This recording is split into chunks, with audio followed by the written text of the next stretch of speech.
that Cal Maritime wanted to look at black cadets, interview black cadets. I was the first person Brother Shaka told. And the reason was Shaka was trying to get rid of me. He was. I had to get some gum because he lost the story. Shaka was trying to get rid of me. This is the secret. That's why I was the first person he told, because I was a little bit too radical for him. There was a lot of shit going on in the Black Revolution. Sorry to say it like that. I just thought of all the stuff that I can't talk about ever. Because there was a lot of stuff in a revolution. A lot of stuff happens. That's something I have to bear. That's one reason I came to Cal Maritime. When Shaka told me they wanted to interview black cadets, I came to Cal Maritime in a van with, I don't know, 8 people, I think. 6 of us were from the Malcolm X Unity House. I don't know where the other 4 were from. But after we got shown around the campus, everybody said, hell no, I'm not going to that place. You crazy. I was crazy though. What made you decide that to go? Well, one thing, my mother wanted the oldest kids out. Oh. Okay. She did. She just got married to Abu. And I was the second oldest. My other brother felt that he needed to get out also. But when I was lying on that dock, the second night I got here, I guess it was the first night, they had all the cadets sleeping on the Golden Bear, and then they had a fire drill at goddamn 2 or 3 o'clock in the morning. I couldn't find my way out. I was one of the cadets that died.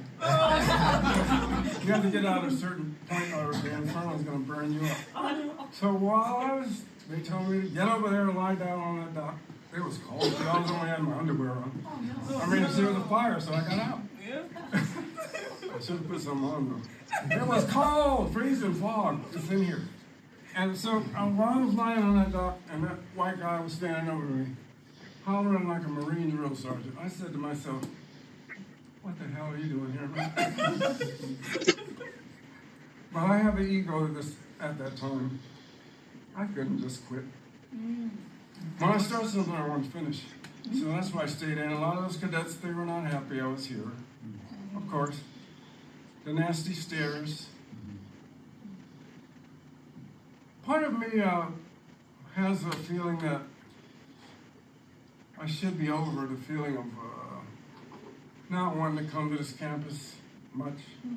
Because I remember all the stuff like the cadet that put the noose around my neck. In history class, he was just playing though. They always are. He's a multi-millionaire pilot now. He ain't got nothing in his head that the effect of him putting that noose that he made out of the shade cord, the teacher was late that afternoon, so he just made it, put it over there. He was just, I think he was just being a team just playing a joke. Until my classmate told me, I don't know, last year or sometime, guys, because my classmate bought the book and read it.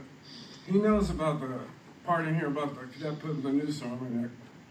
And he asked me, he said, who was that? Most of the names there. I said, no, it wasn't him. I told him the name, who it was. I can't say it here, but he knew the guy. And he said, man, that might not have been a mistake, him putting that, a joke, him putting that noose around my neck. I think he was telling me that he just don't like black people.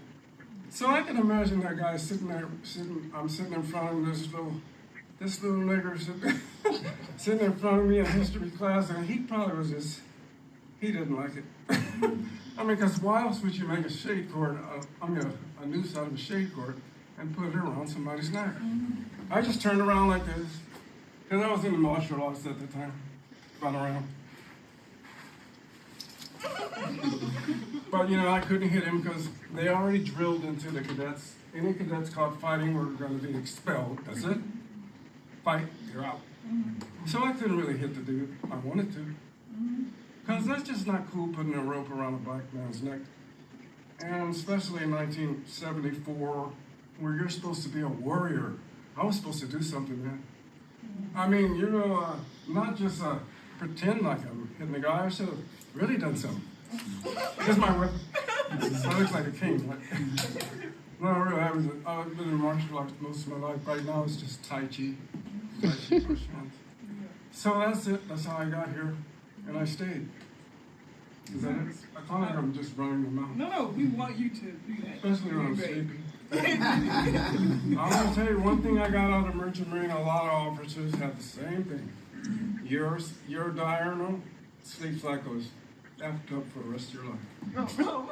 Because sometimes you're night mating jobs from 1600, 4 o'clock to midnight. Sometimes your night mating jobs midnight to 8 in the morning. Sometimes you're working a second mate where you have 12 to 4. That's mostly me.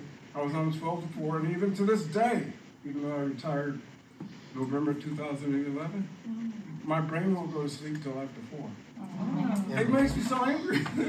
It just knows you've got to stay up till after 4. Because I did it for so many decades on ships. And a lot of officers tell me they also have a problem with sleep. So I warn anybody in here, a deck to post. Think about that also.